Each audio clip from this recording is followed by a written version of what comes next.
Okay, so today I'm going to talk to you about adaptations. So everybody knows that giraffes have really long necks, right? So this is just a typical example of adaptation. So they have a really elongated neck, which allows them to reach the tallest leaves on the branches, which basically provides an additional food source. Now, if you actually give a definition of adaptation, it's any changes in the behaviour, the physiology or structure of the organism that enable it to become better equipped for survival in its habitat. So can anybody else give me an example of some adaptations of animals or organisms that you might know? Cool. Fish, gills. Yeah, that's a good one. Amy? Hedgehogs have spikes. Yep, that's a good one. James? Camouflage. Yeah, for what animal? Lots. Moths. Moths, okay, we'll go moths. Okay, so yeah, that's just some basic examples of adaptations. Now I want to delve into some more extreme examples, and this is where I want to introduce you the tardigrade. It's in black and white smoke, so I'll pass it around so you have a better look at it. But this is actually the most indestructible animal in the whole world, and it's down to adaptation that makes it so indestructible.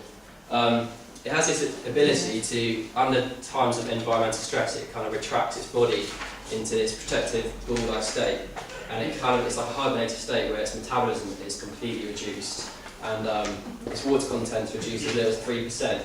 And so it's kind of like when Amy's go back to the hedgehog, when it retracts into a ball, it's like a protective state, and that's its adaptation.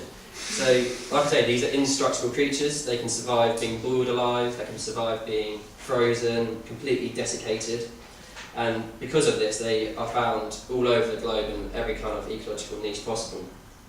But what's more interesting about this animal is that they can actually survive in outer space, and they are the only animal that can survive in outer space.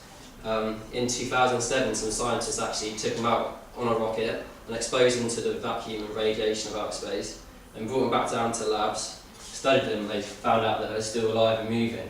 And it's because they are able to retract their body into this ball-like structure called a tongue, where they can withstand those environmental pressures.